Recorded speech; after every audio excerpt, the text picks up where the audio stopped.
as we all know, that which I was talking about in my previous video has come to fruition. The tax reform bill was passed. And so I felt it necessary to share what I'm about to share now. If you go to my blog entry for today on the website, you can click a link there that'll bring you to the PDF file that I have here. I put this on my own server, as a matter of fact. And the reason it's on my server, and it's going to be for as long as I can possibly keep it there, is because of what happened last Sabbath in the middle of the night as we were all sleeping.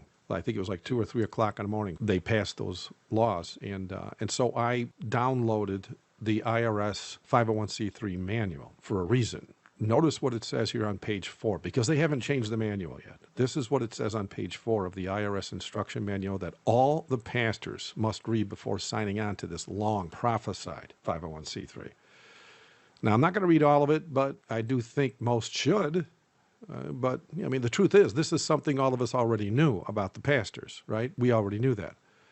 That in mind, and if you notice here, like I said, I'm not going to read all this. You can, because there's a lot more than you see here on this one page. But it does say that the holder of the 501c3 can jeopardize their tax-free status by committing certain acts listed in the manual.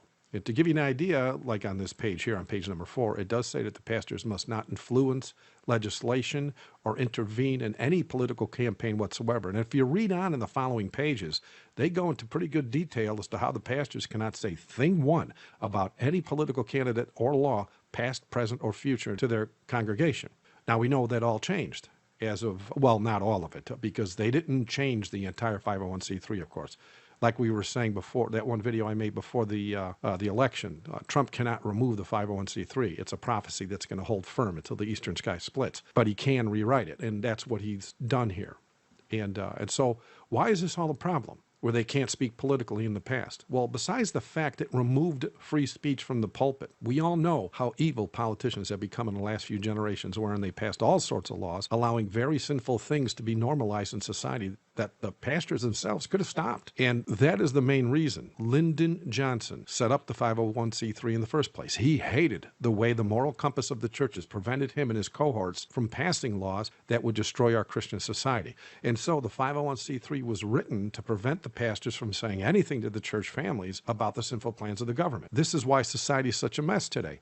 I mean, since the government-approved pastors refused to jeopardize their bank accounts by saying something to stop what our elected leaders wanted to do, just to name a few, and there's a lot of this stuff online you could find, these anti-Christian laws out there that our pastors could have said something about, because they refused to say anything, because they didn't want to lose their tax-free status. This Christian nation legalized the killing of babies in abortion clinics. They could have said something then, but no, that was after 1954. They legalized the use of doctor-assisted suicide to kill your sick loved ones before they could even experience a healing miracle. And they legalized homosexual marriage, which is now causing major problems for Christian business owners all over this nation. As a matter of fact, there's something going on right now in the Supreme Court about it. And the 501c3 even prevents the pastors from warning people about the government schools that teach evolution as well as homosexuality as the norm. And thanks to these preachers of filthy lucre, as they're called in prophecy, the Word of God is now considered hate speech in America. Now, yes, thanks to what happened last Sabbath morning, these government-approved pastors can now endorse political candidates, no matter how evil they may be, and even lobby for religious laws, no matter how unbiblical they are. But here's what most missed. 100% of every pastor that has gained the 501c3 contract with the second beast of Revelation since 1954 read the entire 501c3 instruction manual before signing on to it. They had to read it before they could sign it, right? And so that means they knew for a fact that when they signed it, they would be unable to legally preach the truth about killing babies, their grandparents, or even allowing homosexual marriage, just to name a few. But they signed that contract anyway, which shows they are more concerned with saving money than they are with saving souls. Thank you for watching. God bless.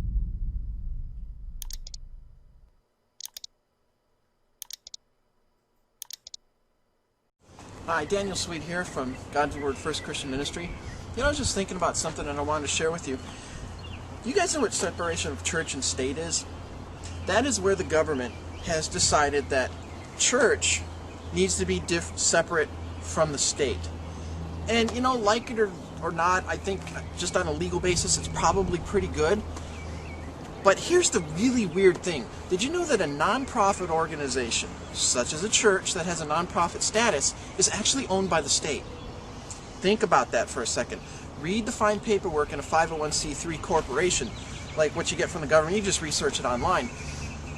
That doesn't sound like separation of church and state to me. When you start a 501c3 corporation, you want to start a church, and you want to be tax exempt, the government owns your church, man. That is not separation of church and state when the state owns the church. So that's something you guys got to really think about. When you want to do a good work for the Lord, and you want to bring people together, and you want to own this for yourself and say, look, God, this is what I do, this is what I own. But you go and you do a tax exempt thing, you know you're just handing it to the government. The government owns it. So, you know, if any one of you guys out there are thinking about starting a church, that is so cool. Actually, just like go for it. But don't do the 501c3 until you read all the fine paperwork and you talk to an attorney who knows this really, really well. Because if you go into this and you just hand it over, man, there's so many implications there. What's God going to say in the end? And you say, look what I did, God. And you said, but you gave it to a corrupt government. And they owned it. I don't know, just kind of thinking. So, you know, look into it. God bless. Do we have government-controlled churches here in America? The sad answer to that is yes, we do. Okay, and I'm going to get into that in this video here real quickly. Back, I guess it's about 3 or so years ago now, when we started our house church, we really wanted to know everything, all the legal issues and everything. What about this 501c3 thing? Listened to a message by Dr. Scott Johnson, and he was talking about 501c3, and I could definitely see, yeah, there's some major issues there with church and corporation. And he recommended Peter Kershaw's videos. So we went to Peter Kershaw's website, and they were all on VHS at that time. And, you know, the people of the church, we all went together and we bought a copy of his seminar series and his one book, In Caesar's Grip, and didn't hear anything. Well, here, just a few months ago, Peter Kershaw finally sent everything. He sent us the book, In Caesar's Grip, and then the whole seminar on DVD instead of VHS, which I'm happy for that. And, you know, he had some family issues and things, you know, he didn't really elaborate, and you know, it's fine. And so, you know, it took him a while to send us stuff. So we, you know, pretty much figured things out a little bit on our own, but I definitely learned a lot from these videos. And if you are really serious about a house church and you want to do it the right way and everything, there's going to be some things that you should really invest in and study on your own. I mean, I can answer a lot of your questions, but some of this stuff, you got to see it for yourself. You know, the Lord will bless you as you study. Okay, you can't expect to just go out and learn everything from other people, as far as, you know, not doing your own work or putting out money for something as good as this. But really some interesting information in here, and I just want to go over some of the things that I learned in this video series. Haven't read the book yet, just kind of glanced through it, read little portions here and there, but I really need to put some time aside and read this thing. One of the most amazing things that I learned from the first DVD is that our founding fathers, the real power behind the revolution was actually the preachers, the nonconformist preachers. A lot of the quote-unquote founding fathers were not Christian men. Men like Ben Franklin and Thomas Jefferson were deists, and Ben Franklin was a lot worse than that. Another subject. But the nonconformist preachers were the ones that really pushed for the thing of, you know, seceding from the King of England. Okay, and what was the main reason? Well, what's the First Amendment? Congress shall make no law regarding the establishment of religion or the free exercise thereof. That's the very first one. Freedom of religion and freedom of speech. That's the very first part. And who established it? It wasn't a bunch of liberal people that wanted to go fornicate or something like that. No, it was our Christian pastors here in America. The nonconformist preachers, the preachers that would rather die than take a license from the government. Patrick Henry told a story about how he rode into a town and he actually saw a man being scourged, like Jesus was, scourged, and Patrick Henry said you could see the man's ribs coming through his back, where the whip with little pieces of metal on it was ripping the flesh away. And Patrick Henry said, what is this man's crime? What has he done? And they said, he's a preacher who will not take a license.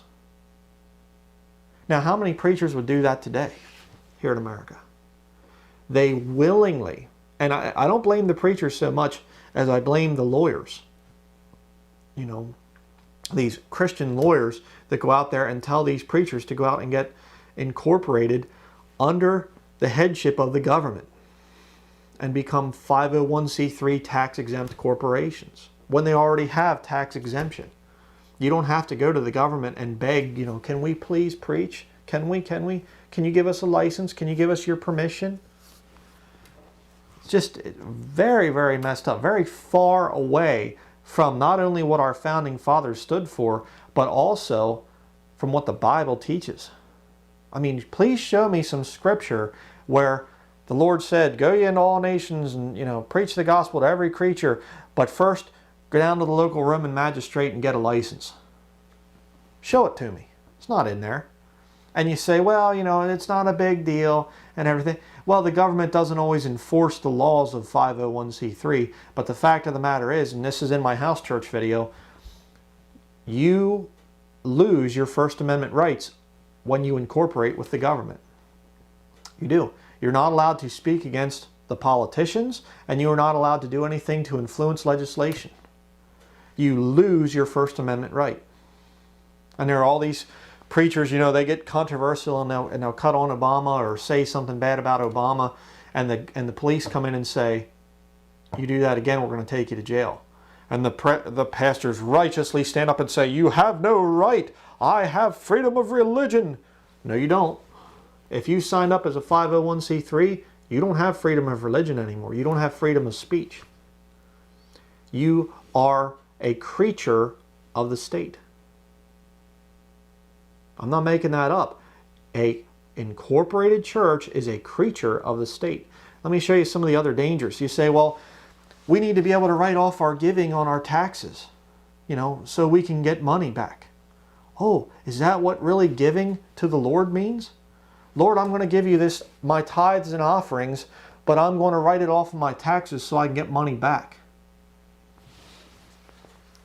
Bad idea. And by the way, something that's actually interesting, when you write off 10% of your income on your tax return, the IRS looks at that and they say, wait a second, what's going on here? Where's this 10% of their income? Where's that going? Actually writing off your tithes and offerings can actually invite litigation from the IRS. Did you know that?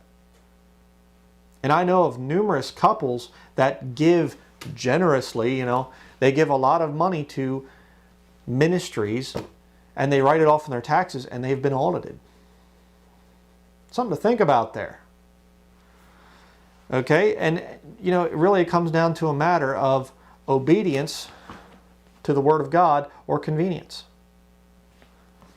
Show me anywhere where Christians are giving to the work of the Lord and then writing it off on their taxes. Show me that in the Bible. Oh, but it's so nice and convenient and everything. Yeah, Another statement he made during the seminar, which was very good, was, you don't have any rights unless you know them. Thought that was pretty good. Now, if you want to be a house church, you do need to write up some official papers and everything, just in case somebody tries to take you to court. Doesn't have to be signed by a lawyer or anything else. We're actually working on that right now at Bible Believers Fellowship. But you need to call yourself a free church. It's not that we're anti-government and we won't let the government, you know, do. No. We support godly government that is a terror to evil and not to good. That's the kind of thing we support. But The government has no jurisdiction over our church. We are a free church under the headship of Jesus Christ, according to the Pauline epistles, the teachings found in the Pauline epistles primarily. Of course, we're not hyper-dispensationalists. We read the whole New Testament and rightly divide it. Okay? Do not call yourself unincorporated or 508 or some other thing, or a corporation soul is the other one. Don't do that. Okay? Not a good idea. As a free church, fire marshals and police have no jurisdiction over our meeting place. Just as they can't come and a bunch of people meeting for Christmas or Thanksgiving, the police can't come in there and say, we have to do a stress test on your floors here or something. The fire marshal comes in and says, we need to check your fire alarm systems. No, it's a private home. And as a house church, you are a private meeting of people under the headship of Jesus Christ. Think about something else.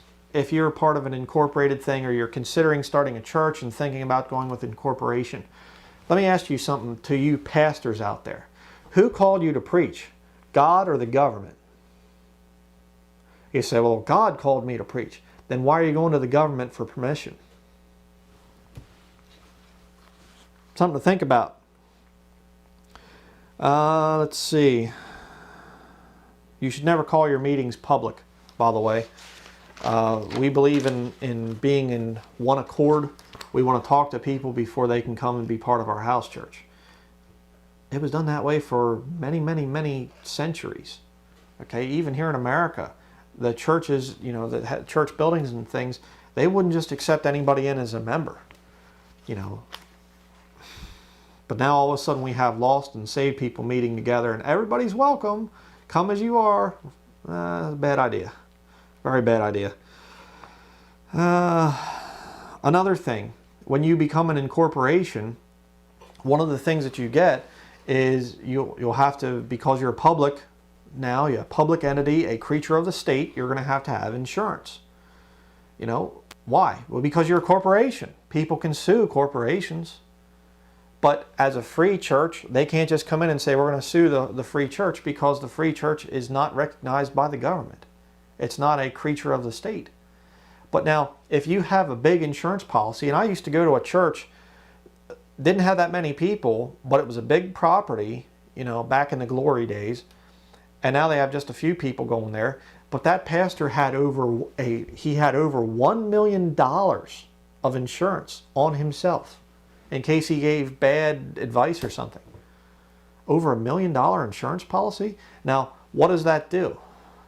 It invites people coming in and trying to sue you.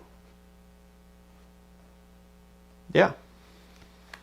I mean, again, it's a bad idea. There's also something else about the church corporation, which is very bad. There's something called the deep pockets theory. Now, what this is that if you are an incorporated church and somebody comes in and sues you, and let's say you have $1 million insurance policy, and somebody comes in and sues you for $1.5 million. So your insurance says, well, we'll cover the $1 million, but the $500,000, guess where that has to come from? In theory. Now, it's a theory. If you went to court, it might not come up, but then again, it might. According to this theory, if your insurance doesn't cover the whole amount, the pastor, who's considered the CEO, and the deacon, and the elders, who are all part of that corporation, they can actually have to cover the costs if your insurance policy isn't big enough. And you say, well, that doesn't happen very often. No, I don't think it does, but it's there. That's pretty scary. Okay, and if you're a registered member and everything of that church, I don't know, might even come back to you. Another thing that you're going to get into if you have a big incorporated church is, usually they build some huge building that they can't afford, and they'll get themselves into a mortgage. So they actually owe. I thought the Bible said something about owe no man anything. Well, I don't know. Maybe that's not for today, But it's kind of interesting. He brought up a good point. Never heard this before. You know what mortgage means? It's actually derived from the French language. Mort gage means death pledge. Thought that was pretty interesting. But you see, when you become an incorporated church, or if you're part of one, if you're going to an incorporated church, I got to tell you something else too here. The church itself is a creature of the state, and the property that you are on is government property. Now, that church under 501c3 rules is not allowed to do anything to influence legislation or to speak against the political leaders. You're not allowed to do that. So you are giving up your First Amendment rights. Not only the pastor, but even if you enter the property, you are on government land and you have forfeited your First Amendment rights. Now think about something. If they take away your First Amendment rights, what else could they take away? Perhaps your Second Amendment rights? And there are a lot of churches around this country right now, around America, that people are coming in and shooting the pastor or just shooting a bunch of people. Well, the day could come when they will literally be gun-free zones. You say, well, they don't have a right. They couldn't tell our church to do that. We wouldn't obey. Well, then they can shut your doors. Because you see, it's owned by the state. And something else I want to mention too here. This church I used to go to, it was a huge big place. They could have gotten well over $1 million for the property. Giant property, big, huge building. And we often said, you know, me and a couple other guys would go to the pastor, go to the other, you know, elders and things, and we would say, why are you holding on to this building? You guys don't need this big place. It's falling apart. It's costing you a lot of money. Sell it. Sell it and buy a smaller property. And they always kind of skirted the issue and would change the subject or whatever. Well, I now found out why they couldn't sell it. Because it wasn't their property. You say, what are you talking about? It belonged to the government. So the government, if that church would have closed its doors and said, we're declaring, you know, we're no longer a church, we're dissolved, that church or the government would have taken that, their own property, and they would give it to somebody else. And you say, well, that wouldn't be too bad. It'd just be given to another church. Oh, not exactly. You see, it would be given to another 501c3 corporation. And you ought to study who gets 501c3 tax exemption. There are witchcraft churches. The Church of Satan, founded by Anton LaVey, is a 501c3 corporation. So you could literally have the government stepping in and saying Christianity is now illegal and revoking the church property, which they own, the government owns, and giving it to the Church of Satan. That could happen. Well, I don't know. I don't believe it's going to happen. Yeah, okay. Well, why don't you read your Bible sometime and show me in the book of Revelation where it says that people are just going to be freely allowed to worship wherever they want. It doesn't. It says that the whole world's going to worship the Antichrist. I wonder if they're going to be worshiping the Antichrist in the church buildings. You better believe it. They're going to be doing it. And how did the system come about? It came about because back in the 1960s under Lyndon Baines Johnson, this 501c3 monster was created where the government now controls the churches here in America. I mean, you hear the stories about in China, communist China, and in Russia, how that the government owns the churches there. And you think, oh man, that would be horrible if it ever came here to America. It already has.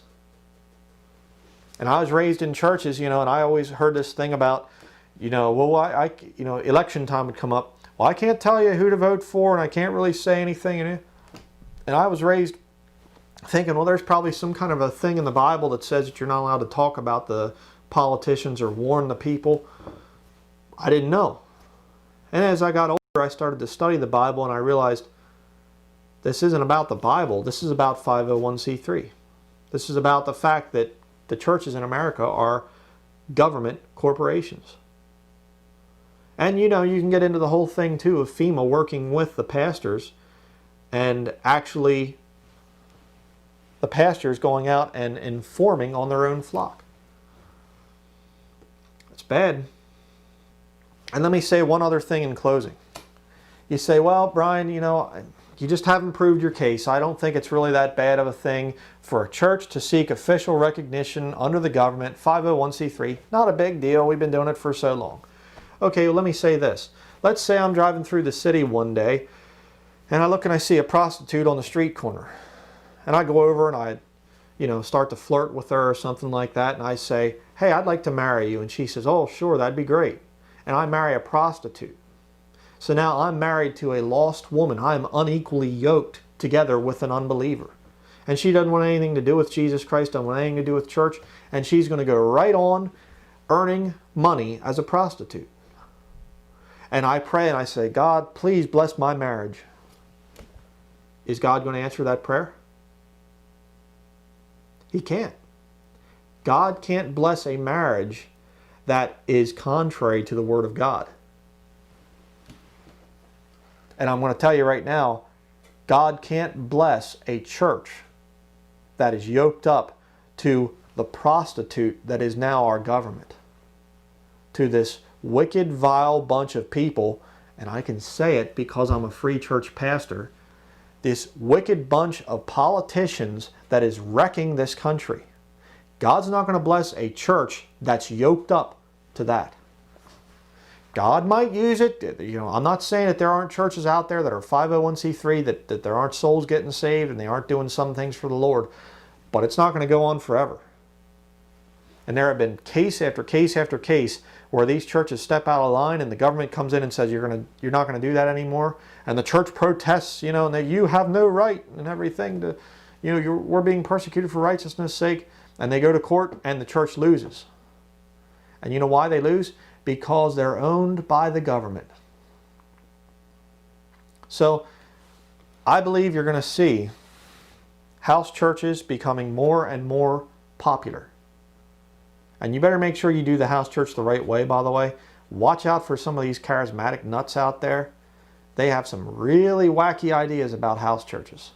Some very heretical things. Okay?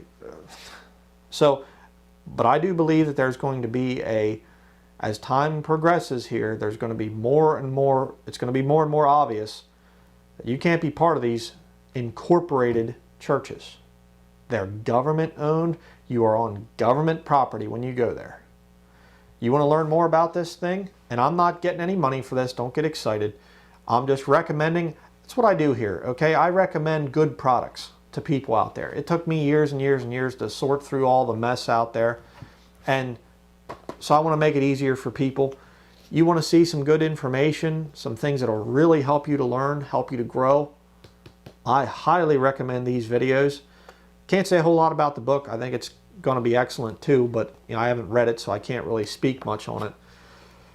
But check out the videos by Peter Kershaw. Links are down there in the description box. Very important subject, and it's going to become more obvious as time goes on. So that's it. Thank you for watching.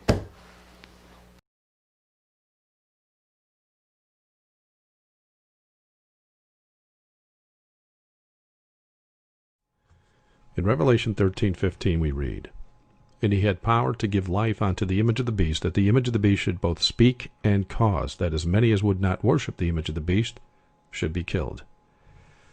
To better understand the beast and its image, prophetic definitions must be shared. In prophecy, we find that the word beast is defined as a kingdom. Daniel 7:23 says, Thus he said, The fourth beast shall be the fourth kingdom upon earth, which shall be diverse from all kingdoms, and shall devour the whole earth, and shall tread it down, and break it in pieces. Of course, in today's world, we use the term nation when speaking of kingdoms. However, even in today's modern world, we see governments using beasts to depict them in politics. For example, the USA is the eagle, Russia is the bear, and China is the dragon, just to name a few. But what nation is Daniel depicting in this passage? Well, in verse 17, Daniel states the following, These great beasts which are four kings which shall arise out of the earth. Anyone with a competent knowledge of world history knows there have only been 4 global kingdoms on this planet since time began. Babylon was the first that ruled all the known civilized world. Medo-Persia was the second, the Greek Empire of Alexander was third, and the Romans stood as the fourth. On my Dream of a King page on the website, I show how Daniel and historic record confirm this in much more detail. See the link that you see on the screen now. Now, moving on. We find something strange is to occur with this fourth kingdom that's never occurred before with any other kingdom.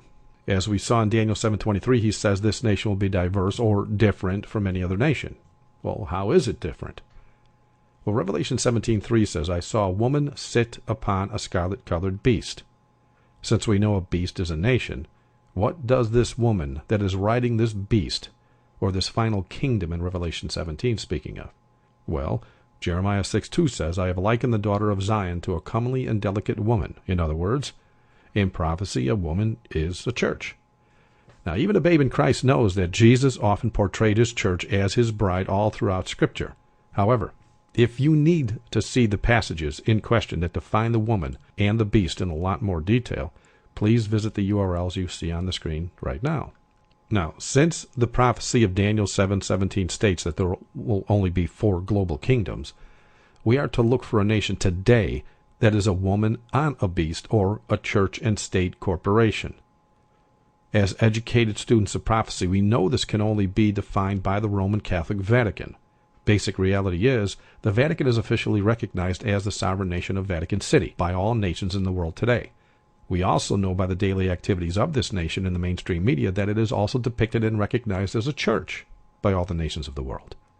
So how did this transformation from pagan Roman Empire to papal Roman Church come about?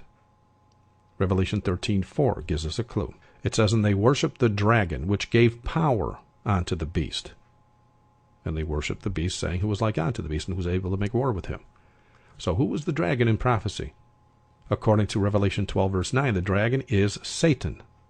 Revelation 12:9 says, and the great dragon was cast out, that old serpent called the devil and Satan. Now, as we know, Satan never stands before man in his true form. He's not allowed this option. 1 Corinthians 10:13 explains why. So, he must rely on men that love his lies over God's truth to do his will. At this time in history, when the dragon was attacking the Christian faith, it was Rome he chose to administer his hatred with. This is not something anyone needs convincing of.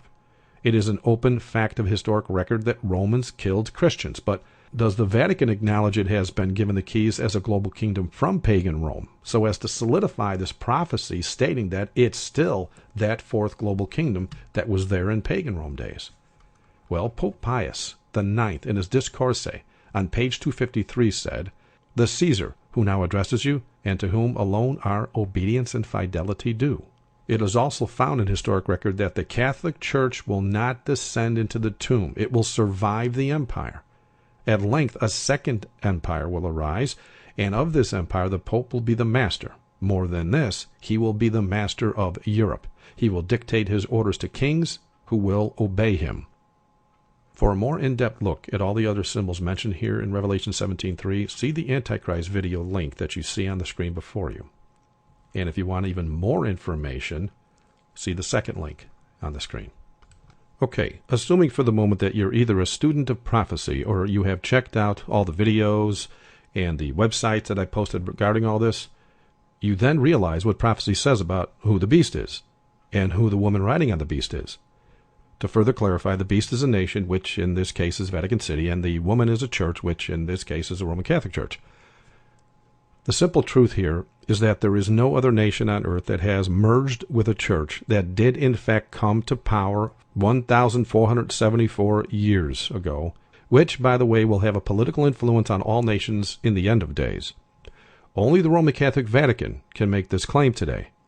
The Vatican not only has a seat in the United Nations as a nation, it also holds that seat as a church. Still, some may believe that other historic or modern-day entities on earth at present can stake such a claim as the Vatican so as to pull the onus off the Vatican. This is in fact a favored tactic of Rome to hide their true fruits. After all, if Satan hides behind Roman soldiers to kill Christians, the Vatican will also hide behind others to do the same. Just as Christians have fruits of Christ, followers of the devil will have fruits of Satan. Still, To those that assume another can stand as a woman on a beast today, I would like to make it clear unto you that you cannot pick and choose which prophecy fits your desired choice, while at the same time ignoring the other symbols that prove your choice cannot possibly be the correct one. Every prophecy must point to the same exact place for it to be a valid definition. What I mean is, some claim Islam, for example, is the woman on the beast by using a few key prophecies. However, there are many other prophecies that identify this woman and beast entity that Islam simply cannot pull off or even hope to fulfill. To name just a few, for example, every name of the Pope throughout history has always equaled 666 when you use their Latin language, which also happens to be the Roman numeral system. In other words, when you write their name in Latin, you can also add up the Latin lettering that doubles as Roman numerals. When doing so, they always add up to 666. Well, Islam fails here. Prophecy also says 3 nations must fall for the Vatican to be able to be set up as a woman on a beast. Islam never did this, but Rome saw the 3rd nation fall, and when it did, it brought about their church and state power in 538 AD. See the links that are showing up on the screen as I go through these. There's quite a few evidences of this posted online, with all the documentation that you're going to need to share these truths with others. Now, prophecy also states this woman and global beast must reside on 7 hills. Again, Islam can't stake this claim. Prophecy predicts as well that this woman and beast will run rampant across the land to kill hundreds of millions of Christians for 1,260 years. Now, yes, the Nation of Islam kills Christians, but they fall far short of doing so for 1,260 years that the prophecy speaks of. The Vatican came to power in 538 AD. For exactly 1,260 years, they killed over 500 million Christians, until Napoleon removed their political status in the exact year of 1798, which is exactly 1,260 years from 538. Prophecy also declares this woman and beast would be mortally wounded. It would die, and then actually resurrect back into power as a way to mock the Lord's death and resurrection. This Islam has never done either. Yet the Vatican came to power in 538 as a church and state. Then in 1798, it was mortally wounded by Napoleon and died politically. But later, it was resurrected in 1929 when Mussolini and Carlo Gaspari signed the treaty in the Lateran Palace, making the Vatican a church and state power once again.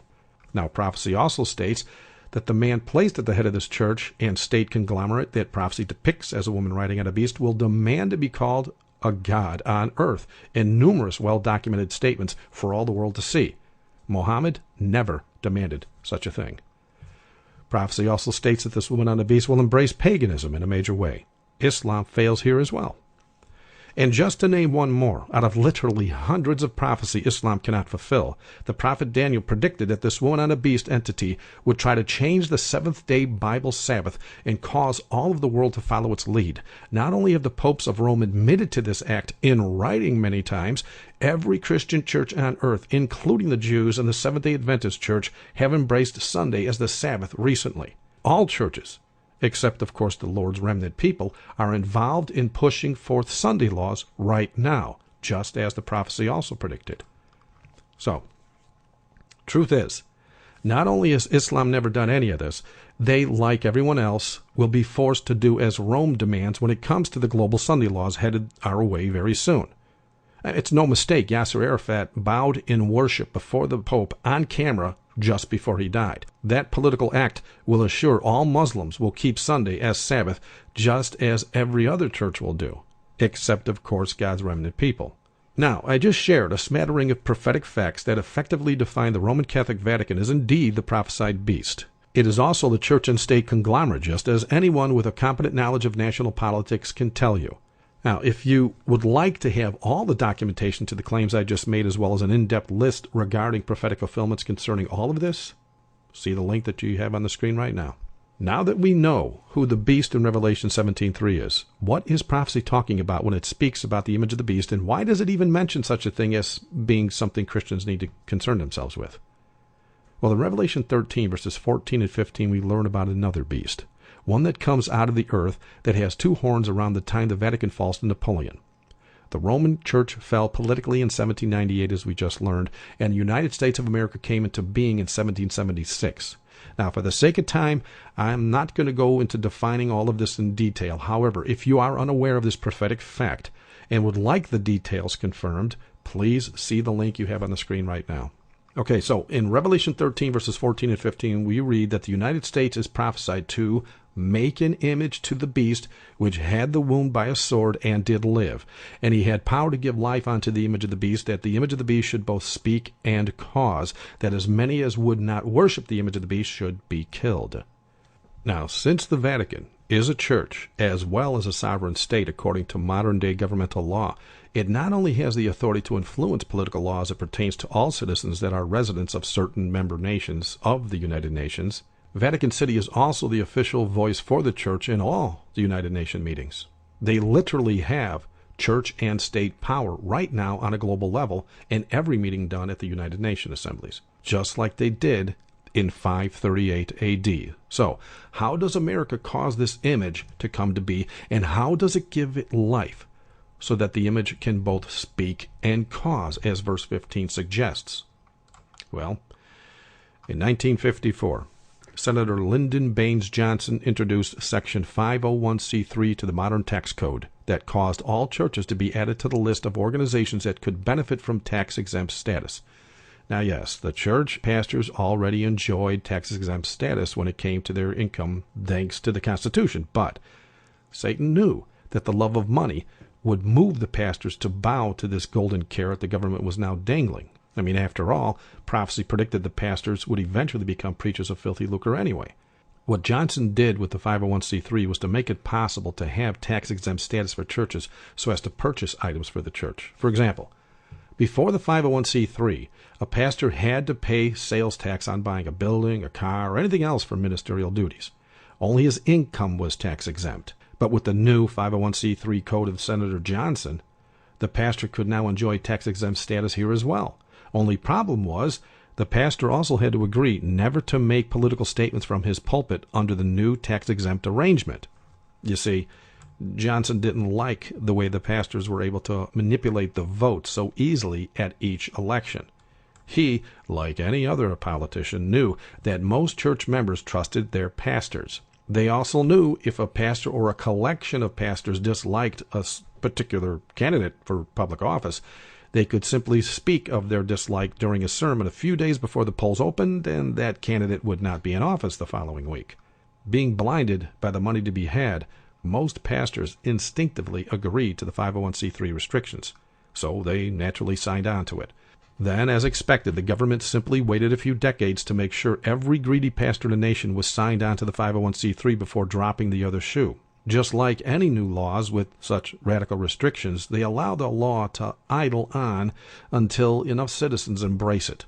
The truth is, this is exactly how Rome has always created new doctrines for the church that had no biblical jurisprudence behind them whatsoever. They come up with an idea, then watch how the people react to it.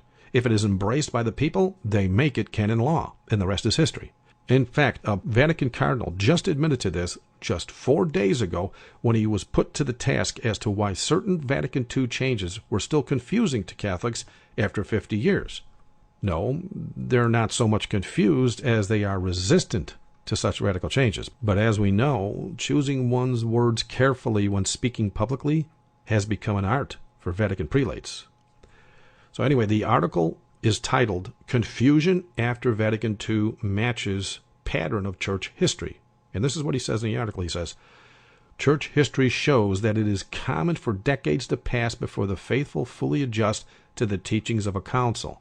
He notes that Christological disputes continued to rage for a century after the Council of Nicaea. Frankly, even the Council of Trent was not very fruitful until the Golden Jubilee of 1596.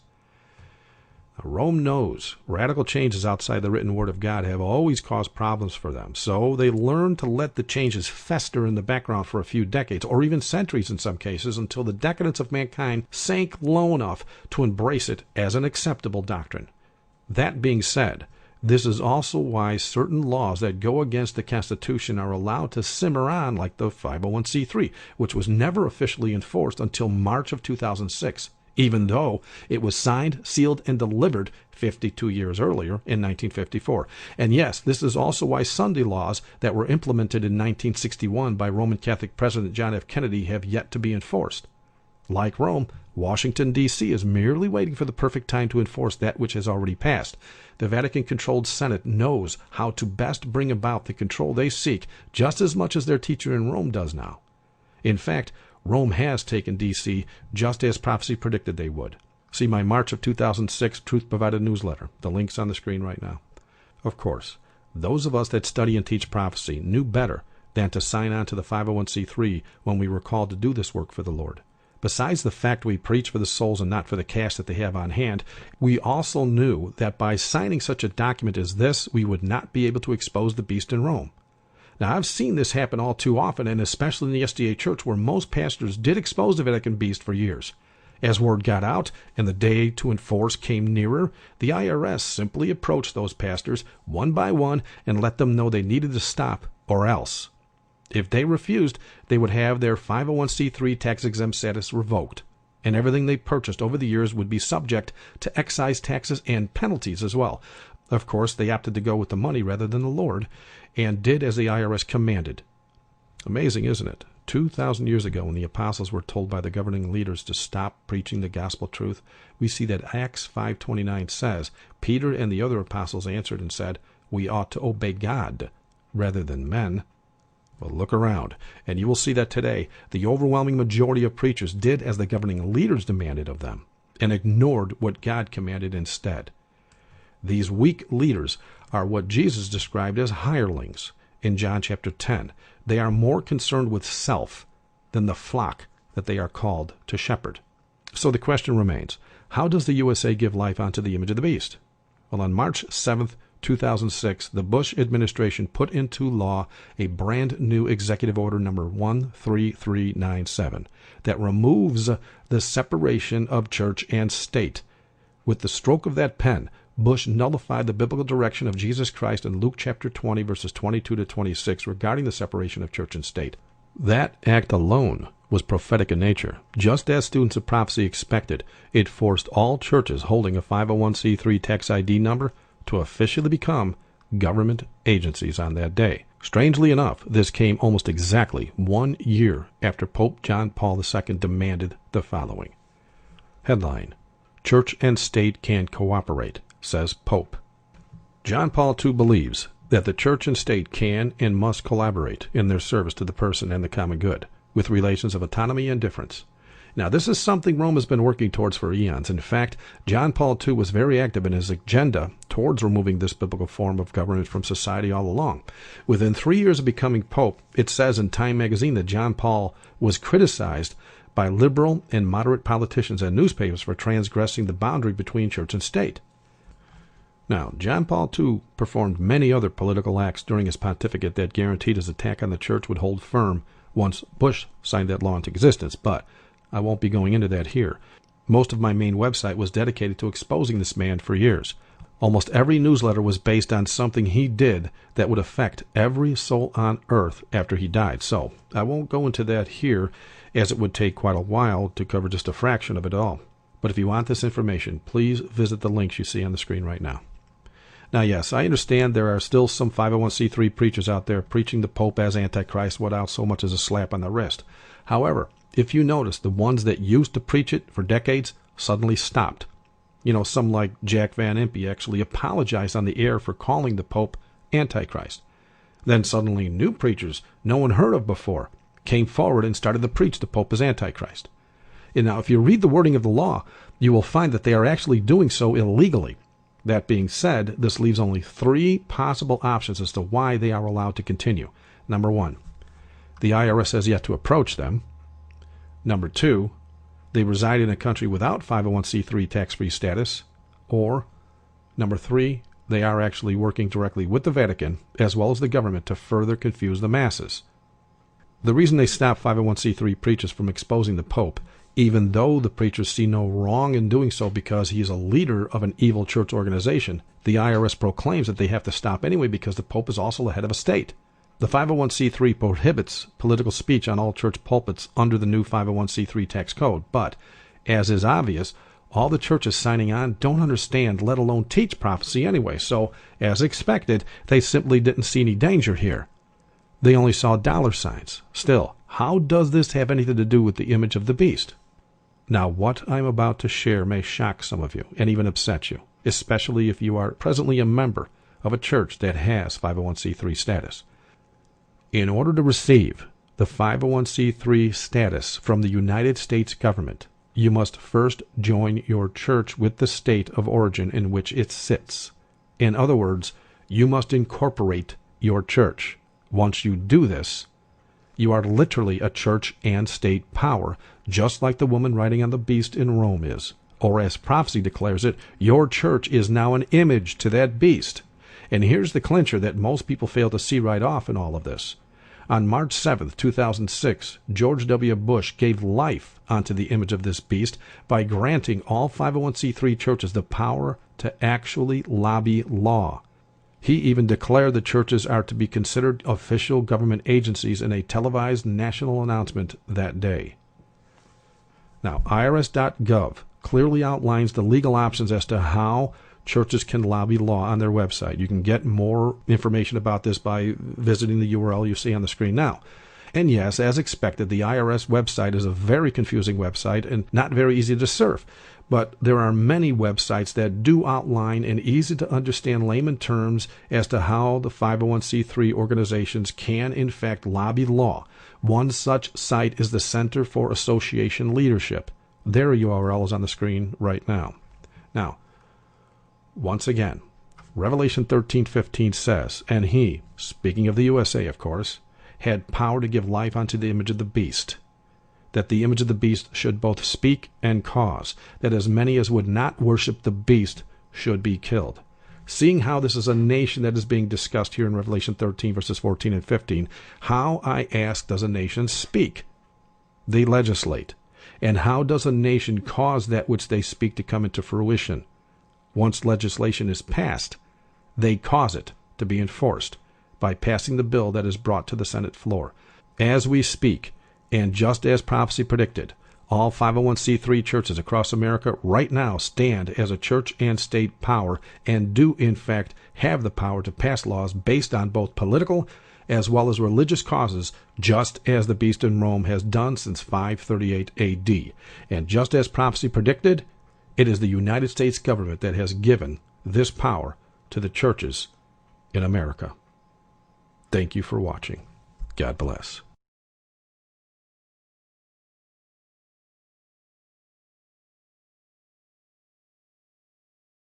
How does President Obama get to 270 electoral votes? Well, his clearly strongest voter group is African Americans, and hundreds of preachers and other religious leaders are going to get a pep talk of sorts from members of the Congressional Black Caucus on how to combat the recent rise in voter ID laws.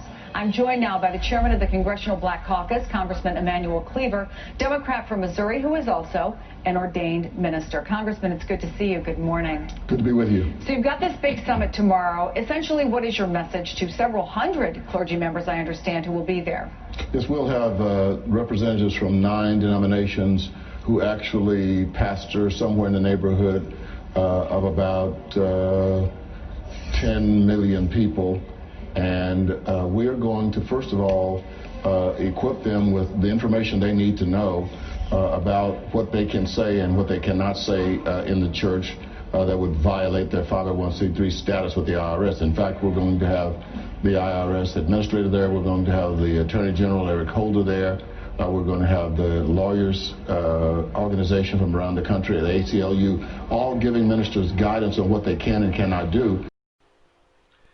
Hey guys, this is Doug with Fellowship of the Martyrs, LibertyDisasterRelief.com, also part of the Church of Liberty.com. I'm doing a video, hopefully at the moment, to clear up some misunderstandings that are rampant about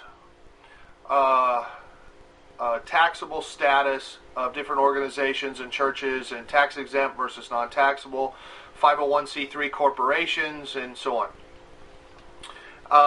I'm going to be referencing particularly the IRS tax guide for churches and religious organizations, which is Form publication 1828, I think it is. Let me blow that up bigger.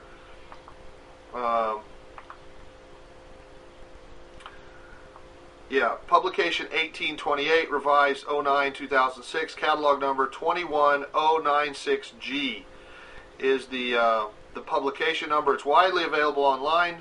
If you just do a search for Tax Guide for Churches and Religious Organizations, this talks about the benefits and responsibilities under the federal tax law. Now, among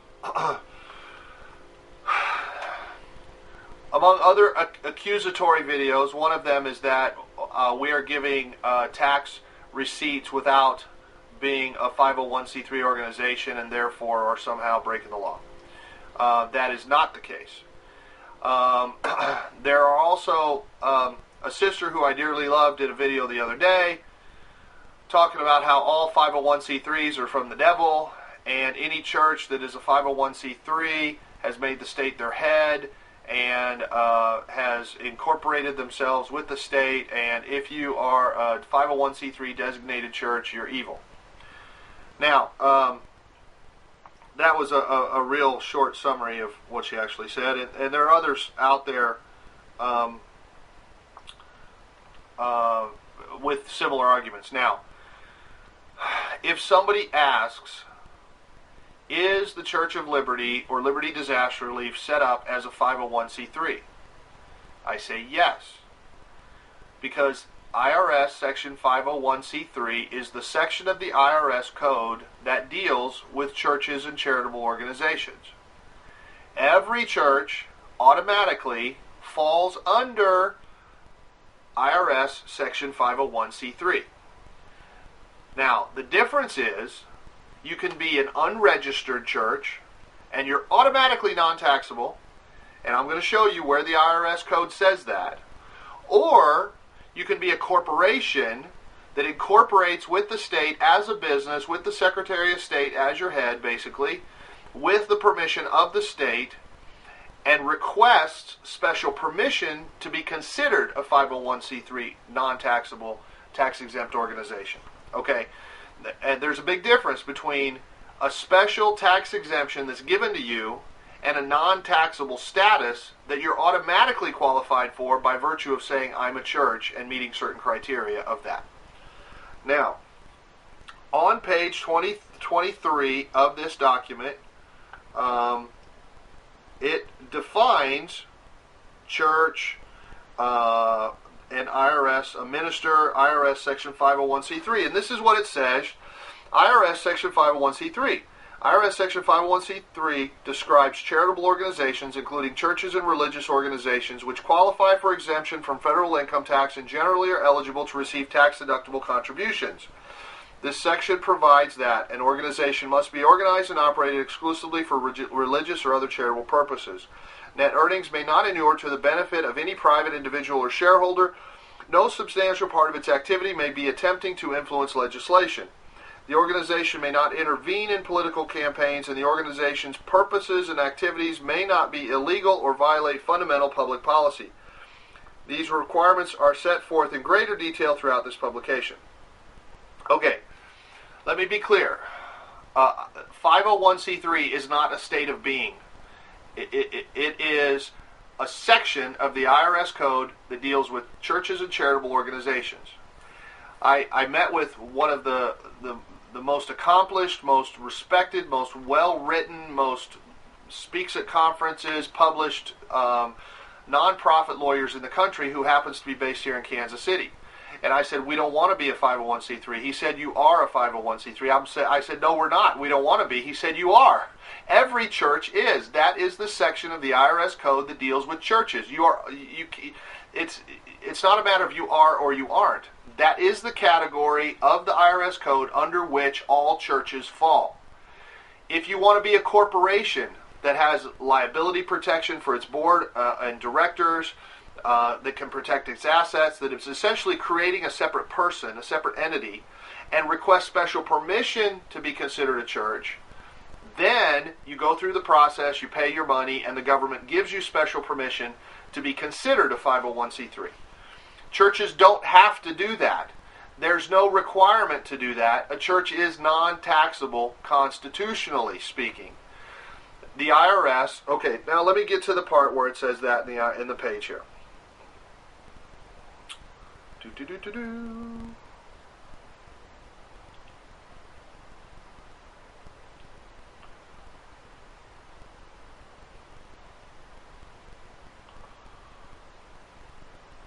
Okay.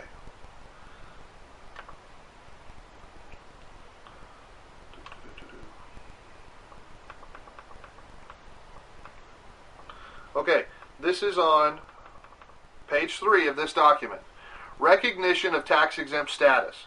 Automatic exemption for churches. Churches that meet the requirements of IRS Section 501c3 are automatically considered tax-exempt and are not required to apply for and obtain recognition of tax-exempt status from the IRS. Although there is no requirement to do so, many churches seek recognition of tax-exempt status from the IRS because such recognition assures church leaders, members, and contributors that the church is recognized as exempt and qualifies for related tax benefits. For example, contributors to a church that has been recognized as tax-exempt would know that their contributions generally are tax-deductible. Okay, so all they're saying is that if you pay the $800 and are formatted their way, which means a corporation, and you meet their requirements and you fill out their forms, then they will say, okay, we certify that this is a church, that is a tax-exempt organization. But now you have to file Form 990s, you have to report all your donors, you have to let them know all about your business. Where an unregistered church simply says, we meet the requirements, we're tax-exempt, we're non-taxable constitutionally, that's it. We have no reporting requirements. We don't have to let them know who our donors are. We don't have to let them know what our annual budget was or total receipts or anything like that. Now, I think that corporate recognition, special permission to be a 501c3 is simply a way for the government to get their fingers into your business. And I don't think they got any business being involved in the church or the finances of the church, period. So, we, along with many other congregations across the country, have made a conscious decision to not be a corporation that has requested special permission to be considered a 501c3. Since we already are one, we're already tax exempt, we already can give people a tax receipt if they request one, which most people don't. And there's no reason whatsoever to do that. Here's another little chunk right above what I just read. Churches and religious organizations, like many other charitable organizations, qualify for exemption from federal income tax under IRS Section 501c3 and are generally eligible to receive tax-deductible contributions. To qualify for tax-exempt status, such an organization must meet the following requirements, covered in greater detail throughout this publication. The organization must be organized and operated exclusively for religious, educational, scientific, or other charitable purposes. We are. Net earnings may not inure to the benefit of any private individual or shareholder. They don't.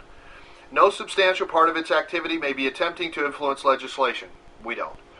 The organization may not intervene in political campaigns. We don't. And the organization's purposes and activities may not be illegal or violate fundamental public policy. We don't. Okay, so there are those that say that pastors cannot, if you are a 501c3 corporation that has requested special permission, that then you can't speak out against political candidates, you can't whatever. Well, technically, even an unregistered church isn't supposed to be doing that stuff either. You're going to take your chances either way. Now, there's basically three choices. There are those congregations, fellowships. They're not really churches. There is the church and all of that. But where's my phone?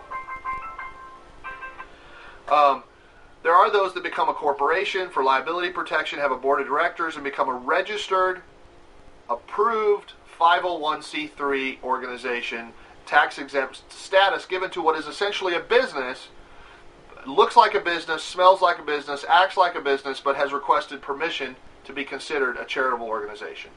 Then there are churches, unregistered churches, who say, I'm a church, I meet at least 8 of the 14 criteria of what a church ought to look like, which are listed in the document, and can give tax-exempt, tax receipts to people that want to donate. Then there are the ones that say, we're an unregistered church, and we want no business with the IRS at all. We don't care about tax donations at all. We don't think that you ought to be getting a discount on the money that you're giving to the church anyway. The Bible says, give to Caesar what is Caesar's. Okay? If Caesar wants to give you a tax break, that's Caesar's call. There's no reason why it's wrong to take Caesar up on that if he wants to give you a qualified minimum deduction or a charitable deduction or whatever like that. Caesar has made the decision that if you give to charity, they'll reduce it off your taxes. I don't think there's any biblical reason to not take Caesar up on that. Now, the thing is, you need to understand that if God says, give $1,000 to such and such a ministry, and you're going to get a tax receipt for it that is going to discount 30% off of that based on your tax bracket. It could be 40, 50%, whatever. But let's say you give $1,000, you get $300 back in your taxes. Well, you only gave $700. So God may, you need to be clear with the Lord. Lord, is that $1,000 on the gross or the net? What is it you want me to give? And it could go either way. I'm not stating an opinion on that. I'm just saying, if you're going to, you work it out with the Lord. Now, in terms of this video, the main point is to clear up, you can't just go willy-nilly saying every 501c3 organization is of the devil and is under the state. It's not factually correct, okay? According to the IRS, every church, no matter how they're organized, whether they're a corporation that has requested special permission or they just are, and they've never registered with they have nothing to do with the IRS, even the ones that say, we don't want to give a tax donation to anybody, we don't whatever, the IRS would still look at them and say, you fit under section 501c3 of the IRS code. This is the box you fit in. The fact that you're in the box doesn't necessarily mean you're a corporation that's a business that's requested special permission to be under there and has more reporting requirements and is more under the thumb of the government. Okay, I have a problem with that as a church. Now, one of the ministries that we help a lot with, Hope Outreach, makes no effort to be a church. They don't have Sunday school. They don't have regular meetings. He is a homeless ministry taking food down to the guys under the bridges. Okay, he fills out the paperwork, pays his $800, requests special permission to be a 501c3 charity, just like a youth baseball league or a scientific club or an autism support group or anything else would. And the government considers them a charity, and then they don't have to pay sales tax on things that they buy to give away, and so on. I got no problem with a parachurch organization seeking charitable status.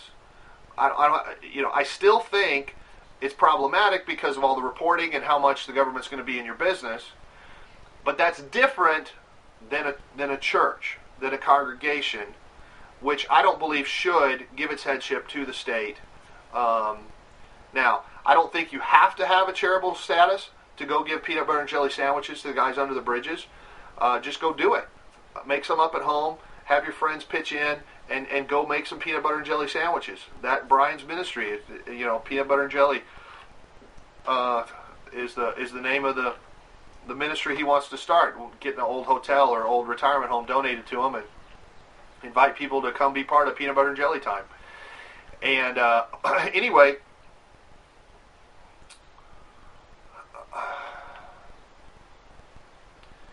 it would be good if we were just real careful with the language. Now, if you are part of a congregation that is a 501c3 corporation that has requested special permission, you need to understand that they have an obligation to tell the government who their major donors are and what they're doing with their money, what the salaries of everybody are, what the percentages of where the money's going and everything else. They have, and that's public information. So anybody, the CIA, the FBI, anybody, Joe, average dude off the street, should be able to access that stuff. There are some organizations, like Benny Hinn, for example, who is set up as a church. In part, I think, because there's no reporting requirements, there's no public inspection of those numbers, and they can hide how much people are getting paid. So, and the government watches that stuff pretty carefully when it looks like there's exorbitant. One of the things is that it not inure to the benefit of any particular individual. That doesn't mean that people can't get paid a salary or whatever, but they can't be getting enriched off of the totality of the charity. Anyway, nonetheless, I am one that does not ever, under any circumstances, ever want to raise my hand and say, by the power vested in me by the state of Missouri.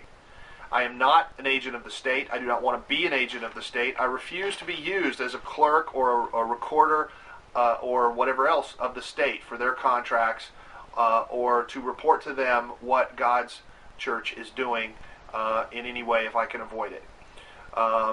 You want a marriage license? You find somebody else to marry you, because we're going to marry under God, not under the state of Missouri.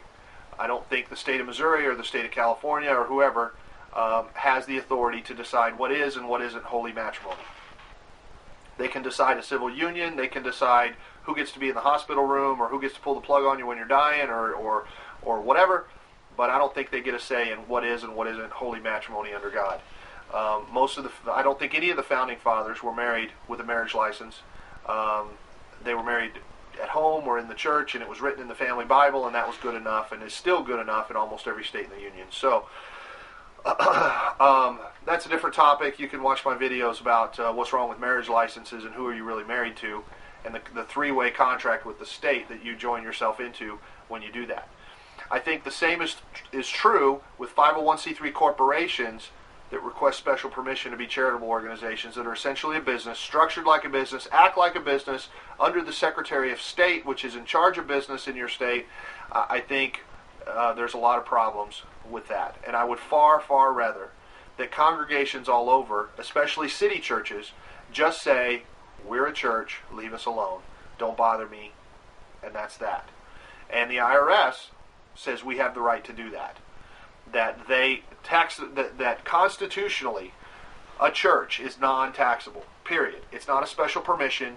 You don't have to ask for it. You don't have to fill out any paperwork. If you're a church, you're non-taxable. That's all there is to it. Anyway, if there's any questions, you can refer to the IRS publications. Should be pretty obvious. There's a lot of misinformation and misunderstanding out there about it. I'm hoping that this clears things up a little bit. We don't typically give tax receipts to people unless they request it. So if you have donated money to the ministry and you want a tax receipt at the end of the year, you just need to send us an email and do that.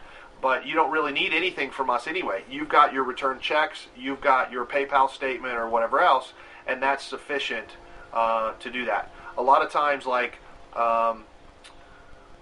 disabled American veterans or some others have these containers where you put clothes out. It looks like an ATM machine or whatever out in the parking lots, and you just drop your clothes in there, and there'll be a little pad there where you tear off the pad and you put how many bags you donated, and you estimate the value yourself of what you donated.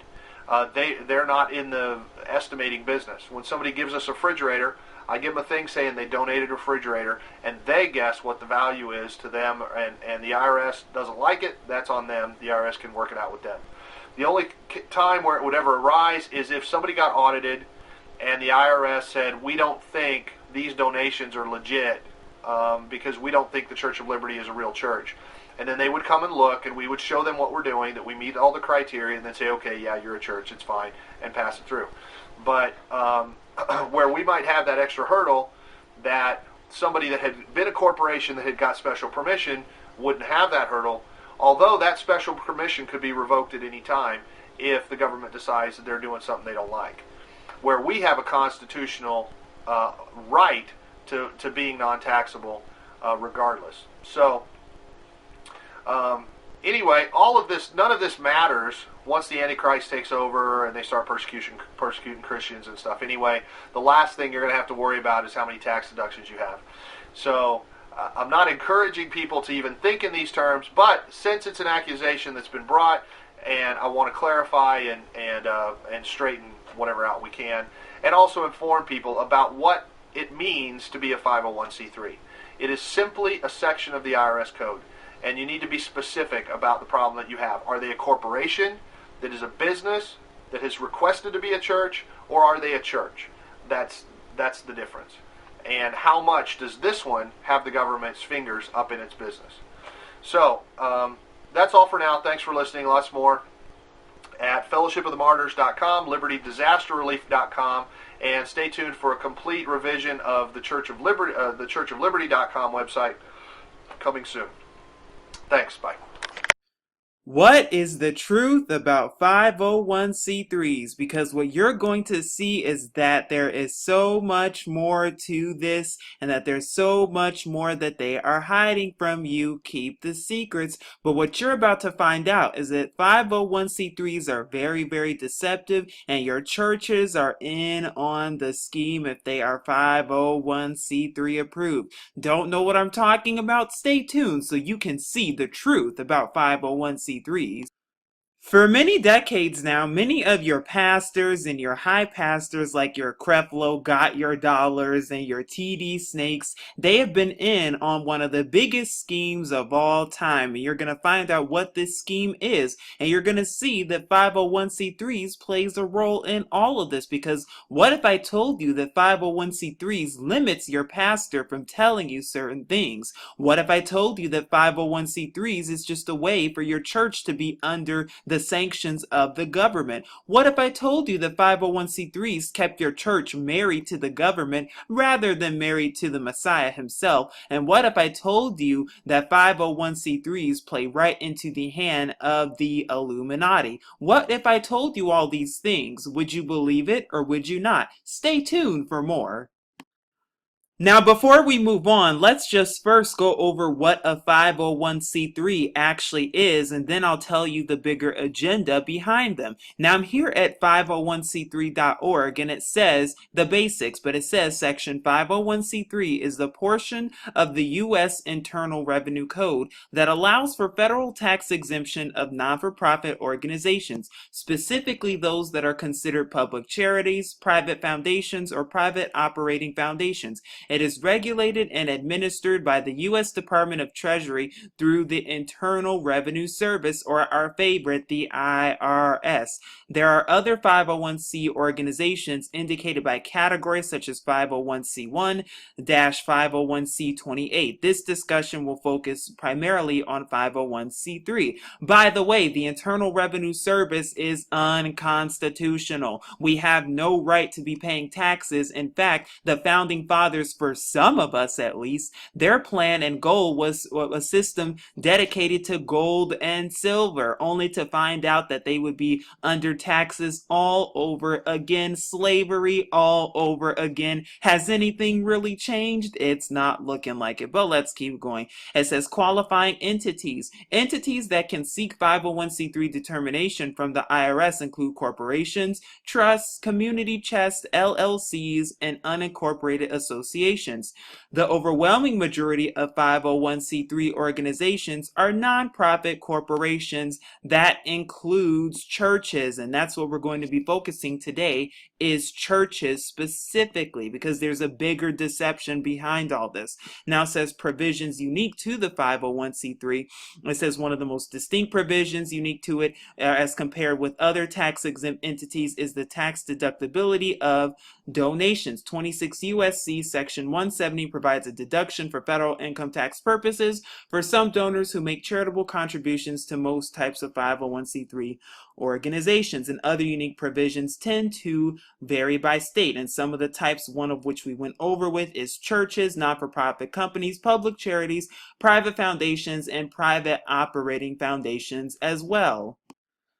However, there are also exemption requirements that organizations must have in order to be tax exempt under Section 501c3. Now, I'm here at the actual IRS website, and it says exemption requirements. To be tax exempt under Section 501c3 of the Internal Revenue Code, an organization must be organized and operated exclusively for exempt purposes set forth in Section 501c3, and none of its earnings may inure to any private shareholder or individual. In addition, it may not be an action organization, i.e., it may not attempt to influence legislation as a substantial part of its activities, and it may not participate in any campaign activity for or against political candidates. Organizations described in Section 501c3 are commonly referred to as charitable organizations. Organizations described in Section 501c3 other than testing for public safety organizations are eligible to receive tax-deductible contributions in accordance with Code Section 170. The organization must not be organized or operated for the benefit of private interests, and no part of a Section 501c3 organization's net earnings may inure to the benefit of any private shareholder or individual. If the organization engages in an excess benefit transaction with that person having substantial influence over the organization, an excise tax may be imposed on the person and any organization managers agreeing to the transaction. In Section 501c3, organizations are restricted in how much political and legislative lobbying activities they may conduct. For a detailed discussion, see Political and Lobbying Activities. For more information about lobbying activities by charities, see the article Lobbying Issues. For more information about political activities or charities, see the FY-2002 CPE topic election year issues, and I will leave the link below so you can read more of it and read more additional information if you would like to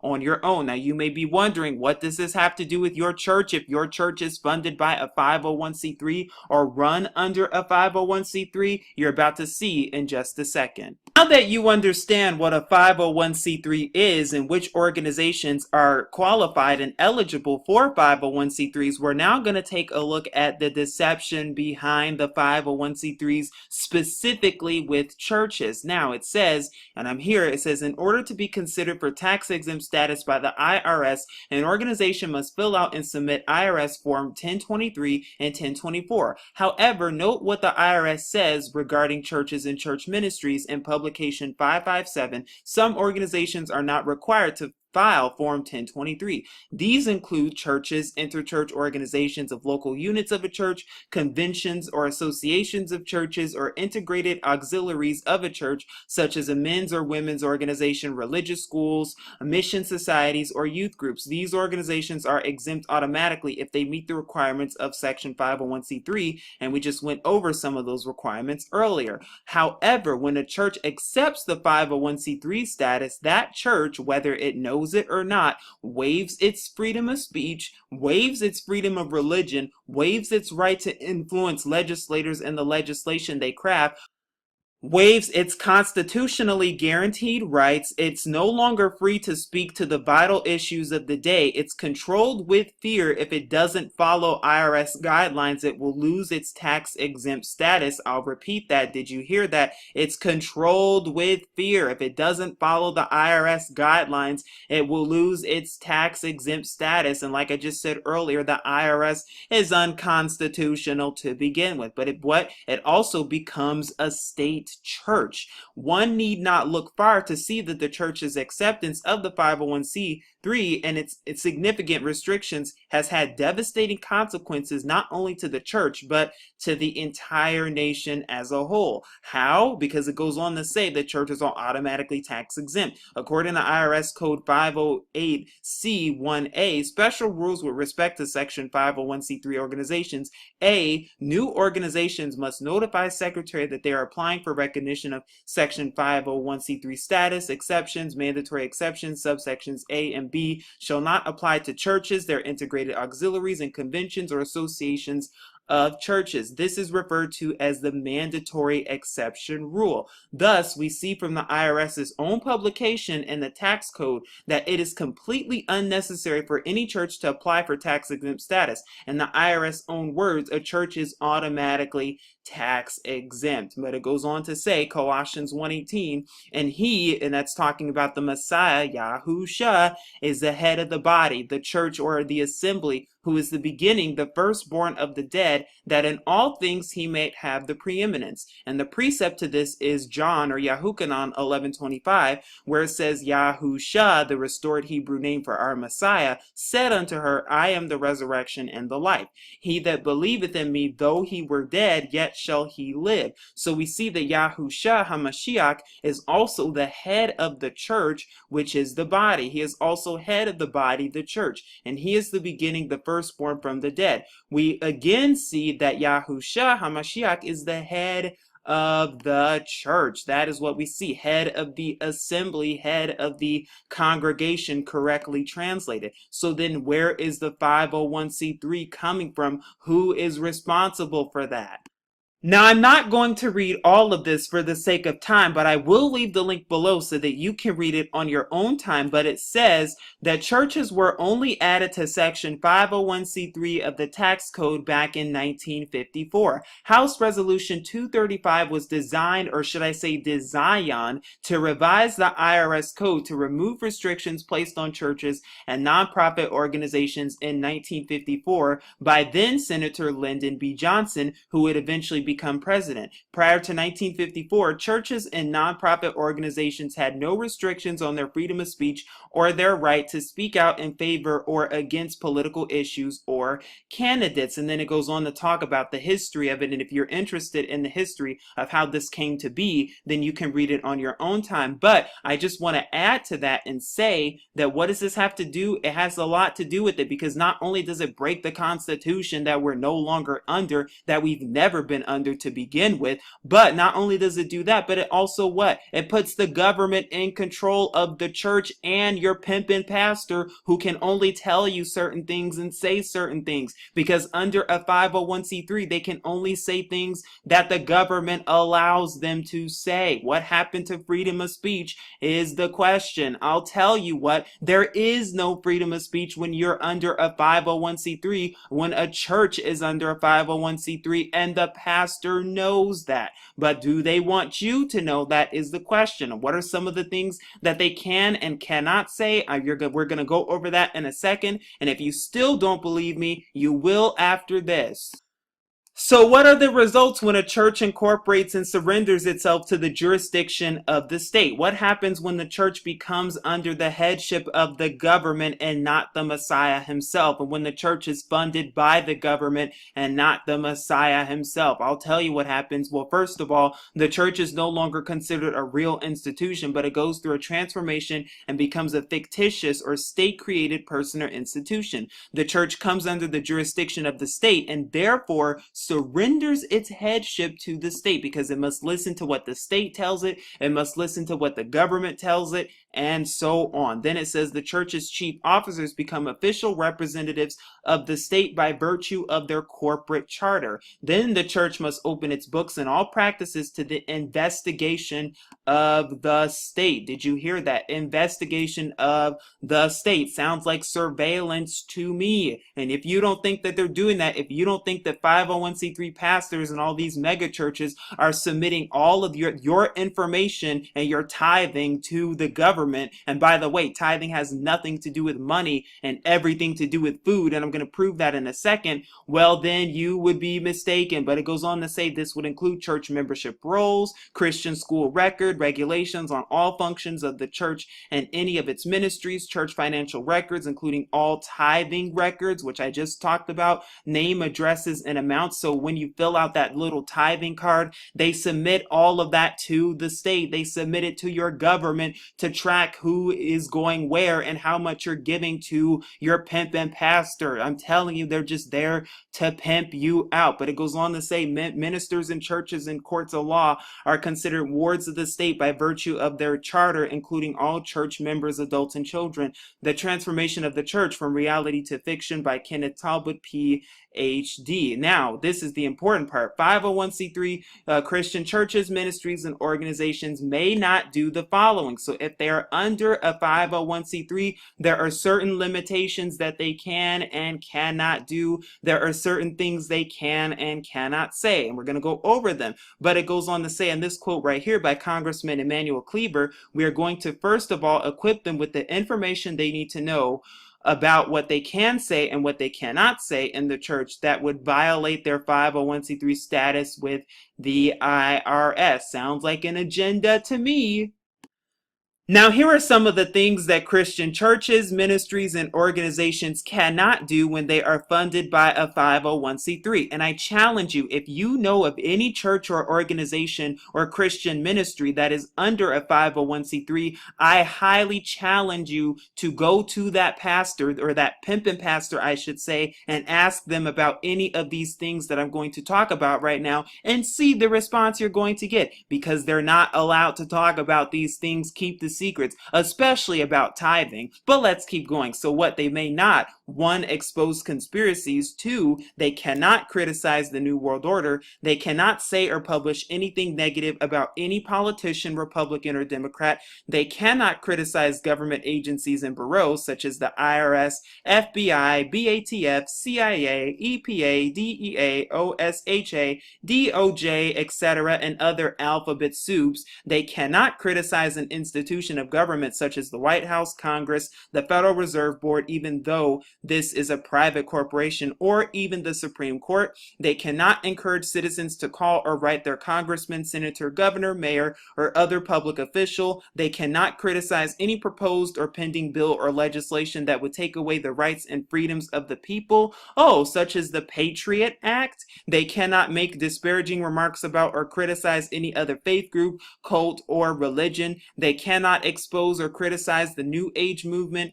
They cannot support or encourage a law-abiding citizens militia, even though this is constitutional. They cannot support or encourage the Second Amendment, the right of the people to keep and bear arms. And many of these Christian churches and pastors, especially the bigger ones, the ones funded under a 501c3, what they're going to start doing is they're going to tell you to be subservient to your lovely government and to give up your weapons. That's what they're going to start doing. And they're going to say, because God wants you to. I'm telling you, this goes much deeper than you think. And it goes on to say they cannot discourage young women from getting an abortion or endorse the pro-life movement. I wonder why. They cannot teach that abortion, especially partial birth abortion, is murder and the killing of innocent babies. They cannot identify homosexuality as a sin and abomination to our Father Yahuwah. They cannot express an opinion on any subject or issue. They cannot appeal to people's emotions by employing an evangelization method such as fire and brimstone preaching, not considered a reasoned approach by the IRS. They cannot discuss or identify threats to Christianity. They cannot discuss subjects or topics the IRS deems sensationalist. They cannot criticize well-known public figures or institutions the IRS deems worthy, such as the super rich elite, international bankers, the Hollywood movie industry, Jewish people in general, etc. They cannot publish or broadcast information on any topic without giving credits to the opposing viewpoints of Hamashiach or Christ's enemies. They cannot publish and offer books, tapes, or products that expose the elitist plot against humanity and our Father Yahuwah. They cannot criticize the Pope or the Vatican or contrast the New Catholic Catechism with the truths found in the Scriptures or the Holy Bible. Note, only liberal churches are permitted to, by the IRS, to criticize the Catholic Church. So what is this talking about? What is one example of this? Well, when you look at one of the catechisms of the Catholic Catechism, you find that not only did they take out certain commandments, like they took out the commandment, thou shalt have no graven images, but they added an extra commandment to it, and they even say that the third commandment is thou shalt honor the Shabbat, or the Sabbath day, to keep it set apart or holy, even though in Scripture that's the fourth commandment. But they can't tell you that, can they?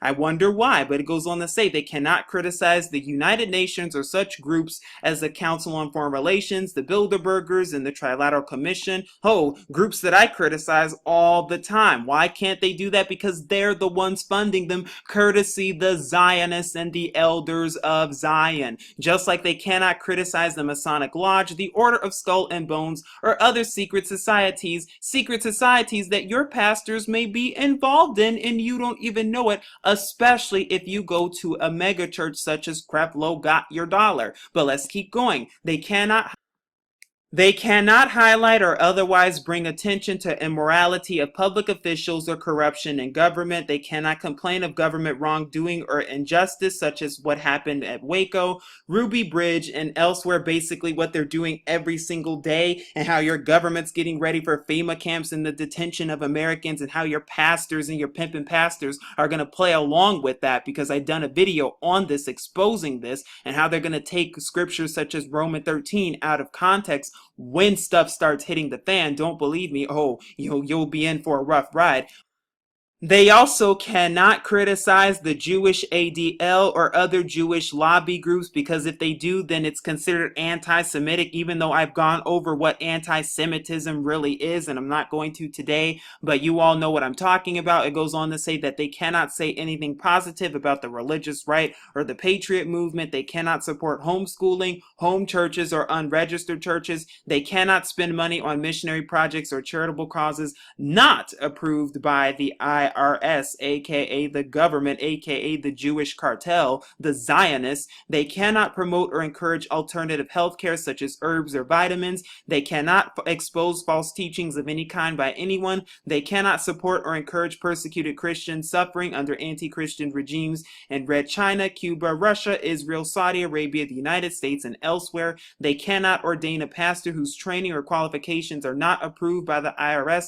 They cannot advocate or teach any Bible doctrine that is politically or religiously incorrect or is inconsistent with any public policy such as abortion, feminism, gay rights, etc., currently being enforced by the IRS. Additional requirements for 501c3 churches are found in the Department of the Treasury Internal Revenue Service publication 1826 9-94, category number 21096G, which states that churches must have a recognized creed and IRS-approved form of worship. They must have IRS-approved code of doctrine and discipline. They must have ordained ministers educated in state-accredited colleges, also colleges that are funded by the government as well. That the pastor must answer to the IRS as to daily activities of the church. So not only that, but the state takes care of the church and makes sure and monitors the church, just like surveillance. Oh, now it's making sense. But also the IRS must be privy to all financial transactions of the church. So all throughout tithing and during tithing, they don't want you to come near the money. Why? Because the government has a role in this. But the pastor must supply all names of donors, make books, records available, be neutral on political issues, be engaged in all activities furthering exclusively public purposes, open its services to the public, submit names of all church workers. That includes pastors, teachers, clerks, counselors, educational directors, office help, associates, and maintenance personnel. Not publicly oppose licensing of church ministries, give unlimited submission to civil magistrates pertaining to all laws, federal, state, and local, including public policy. May only use IRS-approved fundraising methods. The pastor will be called to account over any stand taken against the tax system. The church must advocate and support racial integration, aka multiculturalism, which is also one of the agenda of the UN, as well as the Jewish Zionists. They may not engage in activities opposing pornography. They may not support legislation saying children belong to parents rather than the state. They may not form a political action committee nor support legislation opposing lotteries and gambling activity. They may not oppose the public school system. They may not publicly declare that we are to obey Yahuwah our Father rather than the government, and obey the Torah and the law, statutes, and commandments rather than the government. But the law's done away with according to your pastor. And they may not advocate support of the United States or state constitutions as the supreme law of the land, public policy. always takes precedence. So in conclusion, what have we learned then? What have we learned about 501c3s and the bigger deception behind them? Well, we have learned for a fact that not only are 501c3s designed by the government to keep churches married to the state and to get them away from really seeking the Father, but they are also designed so that what the pastors are united under them and are bound by them and are bound by the chains of what the government allows them to say. We know that pastors can and cannot say certain things about certain issues, and we know that pastors who are under 501c3s are submitting your information. If you continue to go to these 501c3 funded churches, they're submitting your information, your tithing records, everything about you to the government. And we also know that what tithing has nothing to do with money and giving your money to a pastor, but everything to do with food and giving that food to the poor. I've done a video on this topic as well, but will your pastor tell you any of that? If they're funded by the 501c3, probably not. But rather, instead of loving the world, how about you seek Yahuwah and his true son, Yahusha, and get away from the church quick. This is Truth Unveiled here saying shalom.